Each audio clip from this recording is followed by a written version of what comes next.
The polar vortex that swept across the country disrupted travel and prevented millions of Americans from getting to work, but it also created some work for people known as ice farmers. Jeff, you've got to explain this. Well, most farmers hope for what? Water, rain. Yeah. Rain.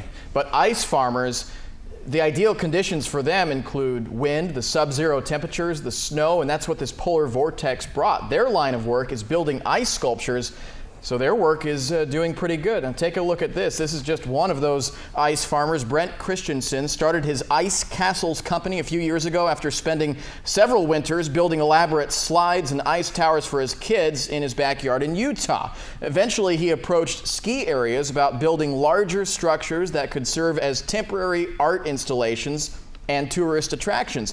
Now he operates those in Midway, Utah, Breckenridge, Colorado, and Lincoln, New Hampshire. It costs tens of thousands of dollars to build these castles, the largest of which spans about an acre, and visitors pay anywhere from $8 to $10 to walk through. About 8,000 people have visited the New Hampshire castle since it opened December 27th. There are some frustrations like freezing sprinkler heads and things just not necessarily growing the way you expected them to, or just little things like that. And those ice castles continue growing through the winter. Icicles are constantly added to the design of the rooftops. The structures typically melt by March.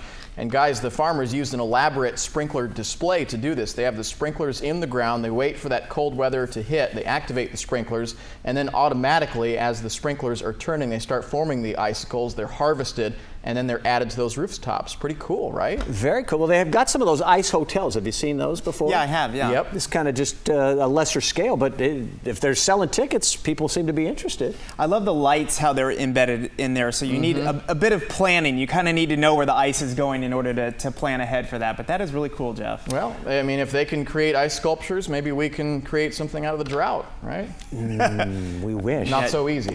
Dirt clod sculptures, I don't think so. Not as appealing, I guess. No. Yeah.